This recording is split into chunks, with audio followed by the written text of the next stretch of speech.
Hi guys, good morning and welcome back. So one of the IPO is upcoming. So that IPO we will try to review. That is known as an Orient Technologies Limited. So we'll try to review what are the strengths and what are the weakness of the companies and where the company exactly is performing. What are the other competitors, other peers which are available already in the market.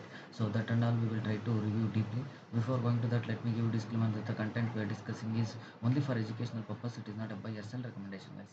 Without any delay, directly let us jump into the details. So, Orient Technologies Limited. So the IPO will be opening for bidding on 21st August of this month. This month 21st. The meaning is tomorrow. It will be end on 23rd August. So the price range is currently it is 195 to 206. So let us quickly take a look into the what exactly the Orient Technologies means. So if you go to the company operates in the IT service industry in India, experiencing steady growth. The government has allocated 21,385 crore to the IT ministry in the 23-24 budget, a 29% increase from the previous year. The budget was focused on semiconductor manufacturing, digital players, payments, and electronic productions. So let us quickly go through the what exactly the Orient Technologies. Right? So the company was incorporated in 1997. Oriental Technologies is into IT solutions. They offer a range of services including IT-enabled services, IT infrastructure solutions, cloud and data management services. So this is where the Oriental Technologies is working.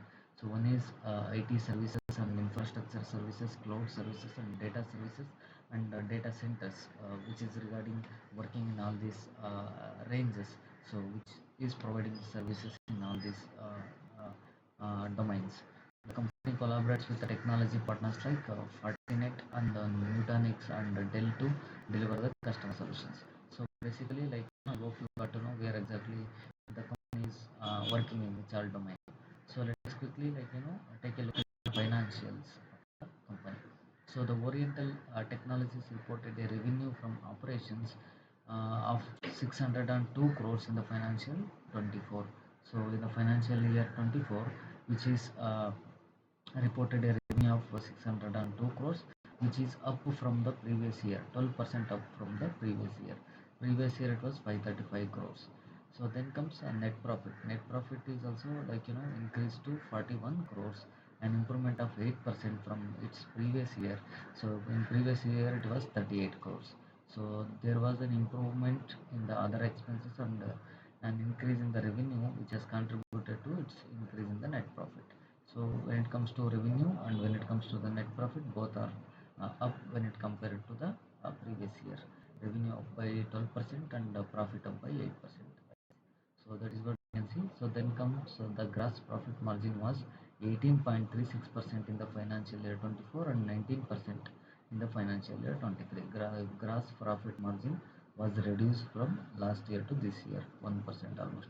The margin after non-operating expenses, which is PAT, are maintained by more than 5%. The PAT margin was at the decent 6.87% in the financial year 24 and down from 7.16% in the financial year 23. In the financial year 23, 7%. In the financial year 24, it is 6%. So profit after tax has been decreased from when we compared with the last year. So then comes the ROE stood at 34.36% in the financial year 23 and 27% in the financial year 24. So ROE is also decreasing. Last year it was 34% and this year it is 27%. So there was a slight decrease in the returns due to a higher increase in the reserve compared to the profit increase. So this is how the financials look like. As of now, the revenue and the profits are increased when it comes to last year, and a few other parameters like gross profit margin and ROEs are decreased when we compare with the last year. So then comes the peer comparison. So actually, Orient Technologies is working in the IT industry. So we have seen we know that there are many IT there are market leaders in the IT solutions providers, right? Whether it may be Wipro, whether it may be Infosys, whether it may be HCL Technologies, LTI Mindtree, there are many n number of IT companies which are providing such IT services, right? So there is so much of competition to Oriental Technologies, Orient Technologies especially. So when you compare to its peers, Orient's EBITDA margin is at lower end of its peers. So the peers ranges from 8 to 61%, and Orient has 9.39% for the financial year 24. Orient net profit margin stood at 6.87% compared to its peers ranging from 4% to 20%. So when we compare with the peers, so the peers are there from 4% to 20%, but so this company has 6%. So this company is performing in between the range only. So that is not an issue. But the thing is, there are many other leading and leaders, market leaders in the IT solution providers. So let us take a look into the strengths of the company. So it is the strength is the mixed customer base. The company has built a diverse customer base across the IT industry since 1997. They serve prominent public and private sector entities in banking, IT, healthcare, and government sectors.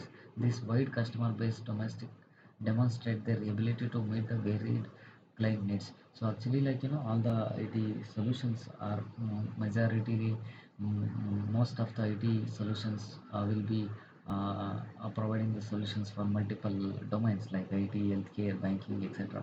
So I think this is also one among them. So then comes diversified product services. They offer many IT solutions, which is cloud service, IT enabled service, and data service, many other services like this, right? So this is one more positive for them. So then comes financial performance. So financial performance, their revenue from operations grew at CAGR of 13% between the financial year 22 to 24, which is very good. So then comes experienced management. So they have a strong leadership with experienced promoters and a skilled management team. The company board includes the industry expert who guide operations. This leadership strength contributes to their business growth and strategic decision making. So this is one more strength. So then comes the wider presence. The company has a wide geographical presence in India with offices in major cities. They also have a branch in Singapore, indicating their potential for international expansion. This broad presence allows them to serve clients across the different regions. So this is also one more strength for them. As of now, the majority of the business is in India. So right now they have one branch in Singapore. So then comes weaknesses, reliance on few customers. So their customer base are only few. So the company relies heavily on a few customers industries for most of its revenue. This concentration makes them vulnerable to industry-specific downturns. So a decline in the key sectors could significantly impact their business and financial performance. So this is relying on the only few customers is one of the weakness. So then long-term customer contracts. So as of now, there are no long-term customer contracts. Only they have only the short-term customer contracts. So that is one of the weakness. So then comes higher level of outstanding receivable. So then comes the government order. So one more weakness is government orders. So a significant portion of their orders come from the government entities through a tender process. So they must compete on price, which might lead to lower profit margin if they need to reduce the bids to win the contracts. This is one more weakness. Then comes the competition. So in IT industry, we know that there is so much of competition. There are so many IT leaders which are providing. There are so many companies are already into AI solutions and data centers and data management and cloud infrastructure and so this is a too much competitive field when it comes to the IT industry. So that is also one more weakness. So then comes uh, we will look into some of the details. The opening date is 21st, and as we already discussed, closing date is 23rd. The face value is as of now 10, and lot size is 72 shares. Okay, so the minimum investment is 14,832 rupees. So listing date is 28th August. So currently this is what the IPO. So the IPO looks like overall if you look at the conclusion, their financials are very strong. and which is into the IT infrastructure and cloud management, which is the growth stage. So as of now, currently all across the globe, this cloud management and data centers are in the growth stage. So that is one more advantage for this company. And as of now, the financial, they maintained a very good financials, and the company is poised to leverage on these initiatives. So they keep X plans they have, and financials also they are trying to improve. So as of now, this is seems to be in conclusion. So this company seems to be financially good, and they are performing in a growth sector. So they are working in the growth sector. That is one more benefit for the company. So all in all, study the fundamentals thoroughly, then only take your decision. That. So that's all from my end. If you like my content, please hit like and share and subscribe to my channel. Thank you so very much.